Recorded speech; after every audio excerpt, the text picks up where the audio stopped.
how to say it? I thank God that I had such a chance to meet all of you. It's good because you have 2 daughters and stuff. Now you can drive around, right? Thank you. No more bus. Next time you will come here. It won't take 1 hour for me to get from Ashika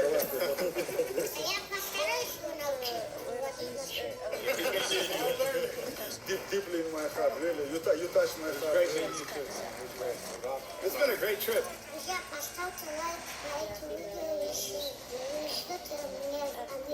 This wraps up our Dagestan trip. We gotta catch a flight home right now.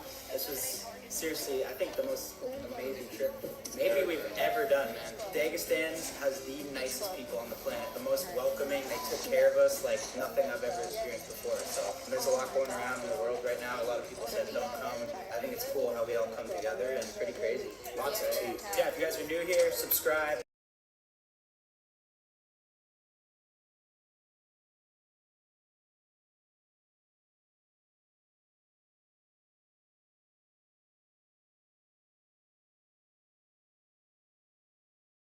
And reduce inflammation in the body, and 2 milligrams of THC to get your mind in the zone and help with recovery.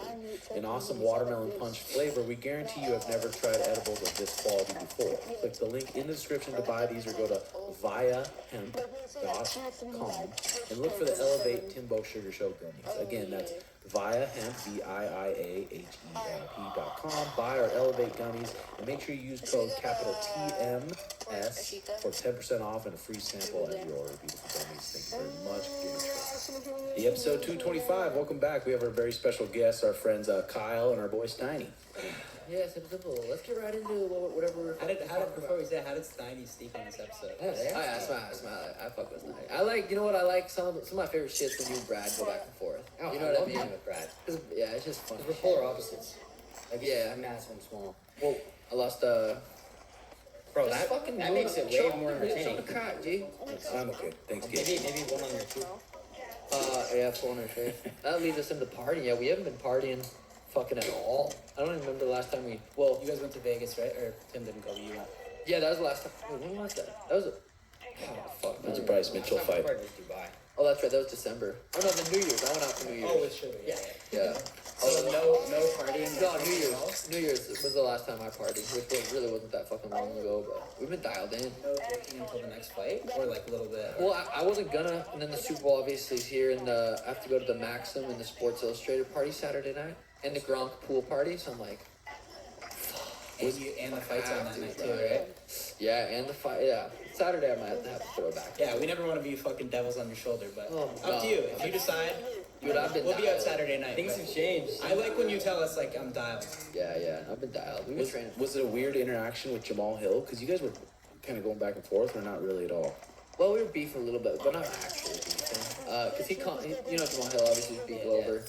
He tweeted most successful contender series before he fought the title and stuff. And then I said, what's your definition of success? And then it kind of went back and forth. But no, he came up yesterday. That was cool. He's a cool fucker. He seems like a cool dude. Did you guys watch that fight?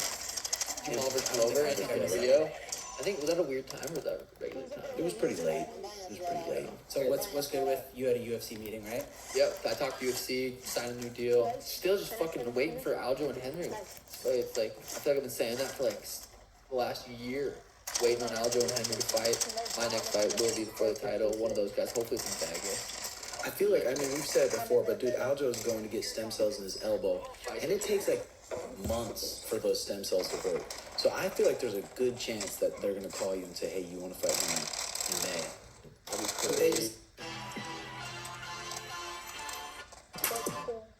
How's it going for real? This is really convenient.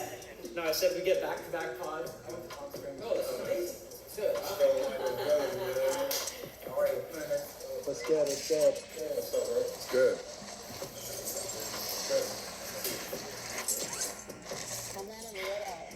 Pretty much my good friend at this point. Let's get Polo. What's up, buddy? You guys are like best buddies now? You could say that. I would say that. I've been telling Oh, you. how did you see this guy's DM of all people? That's what I was curious about. Because he went to Steiny. Steiny landed you, so it's pretty big guess for you, Steiny. No, I know. I've been flexing this all week, bro. Thank you. You've done a lot for me. Now, I'll be checking my messages back sometime. And he's at the top.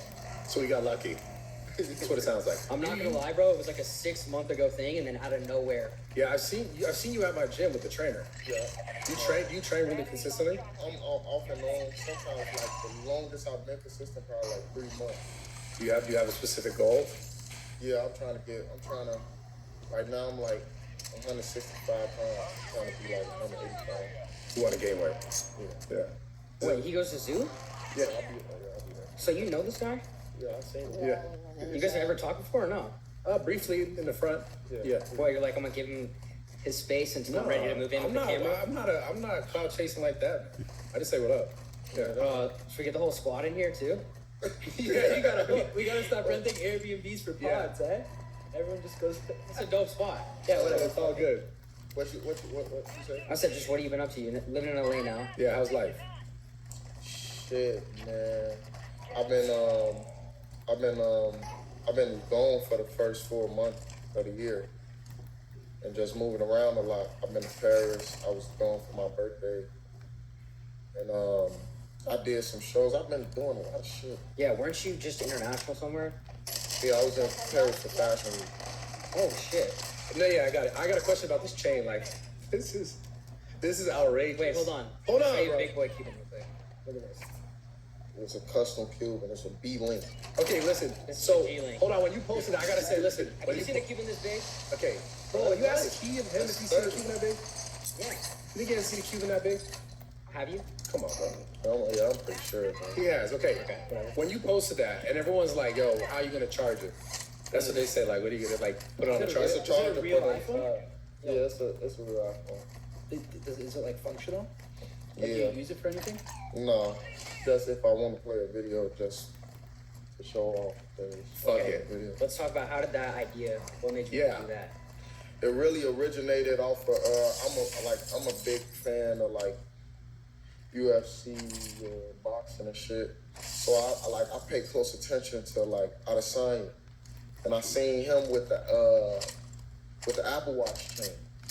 I'm like, damn, that's a dope idea. And I was trying to think of something to commemorate my homie because I got a homie named Doggy. So that's what the B and the dog was for. And it was originally supposed to be an Apple Watch playing a flipgram of just moments of me and him together. But then Icebox ended up upgrading it to a whole iPhone. So when people first see it, they're like, why the fuck did you get an iPhone in the chain? But it's pretty deeper than that. Who's your favorite UFC fighters? Like top 3? I like Adesanya. I like the guy who just lost. Usman? It was me. I like him. Yeah, he's a beast. I was gonna, because I thought the iPhone was removable.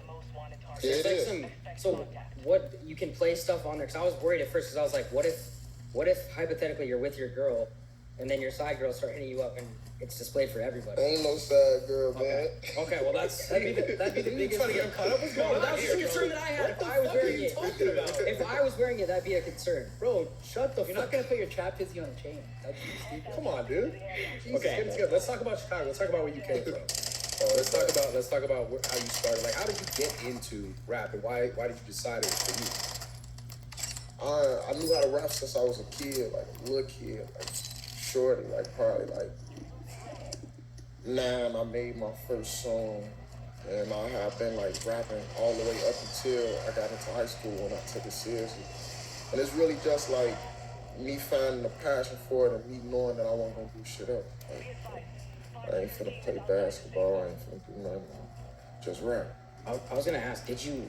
I know, just coming from Chicago too, because you said I saw an interview where you said the 2 biggest things are rapping and basketball. Yeah, And I know you're a Derrick Rose fan, so did you ever hoop or try and do that? Yeah, I tried to hoop. I was weak when I was a little kid. And then I got older, I was decent.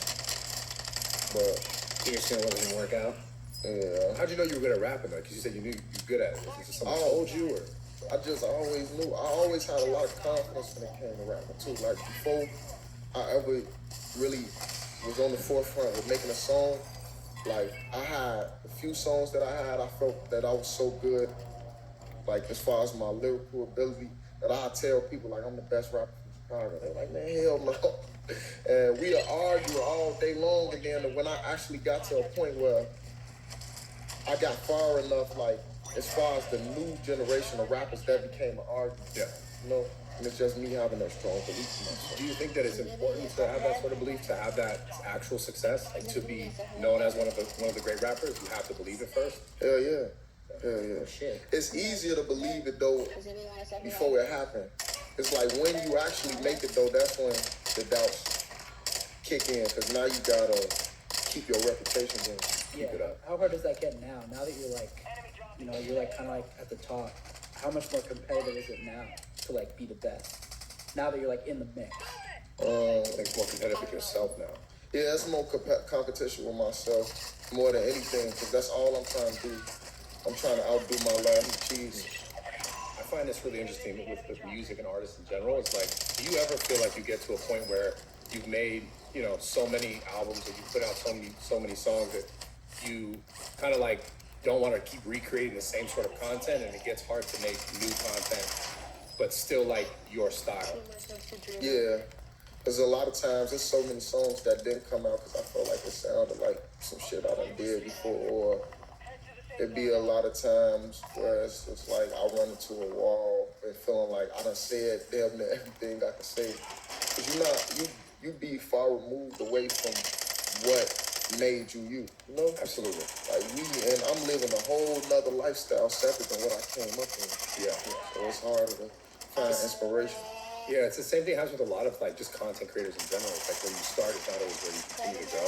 But what do you do to continue to challenge yourself in that realm? Like, how do you continue to make music, you know, mean something to you, but isn't obviously the same? It's not indicative of the beginning of it now. It's beginning, like, it's about what you're doing now, but how do you still have the same heart in it when it's not? Cause I still want to be one of the best. I don't really rap for money. Like, I don't really even think about the check that's at the end of all the work that I'm doing. I'm really doing it because I got a passion for it. I'm really doing it because, like, I just want to be one of the best at rapping. Even when you didn't have money? Yeah, for sure. Well, you're still. No, I was definitely rapping for the money back then. I'm talking about now. Yeah, okay. Where I'm at now. What was your first big check for like anything rap related? The day I signed. Yeah. Nothing big before that? No, hell no. I used to do. Yeah, wait. Let's talk about like when you had to do like the smaller shows. Like, what was that like in your bags? Like, Yeah, I used to be on like a homecoming tour, like right before I popped off, and I was doing little shows in Chicago, doing little homecomings. I'd probably perform for all. All right, boys, got a great episode. So, do you know which player's been to 21? I can't remember exactly. I was doing over $100 million in revenue. I'm making $10 million in profit as a 21-year-old. No, you got to go back. This is 30 years ago. So, doing $100 million in business and making $10 million 30 years ago, pre-internet, was actually real business. Oh, it's insane. So let's talk about that a little bit. Like, the timing wise, how important do you think timing is? Because at the same time, not that you didn't work hard, of course, the things that you've done is incredible, but like, could someone today, like someone watching this, could they create the same sort of income the same way you did now today, or is it even greater now? Because it's such a different playing field, like with timing. Look, I think in a lot of ways it's a lot easier today for a young person to go to business because of the internet and technology. And you see so many kids now that are,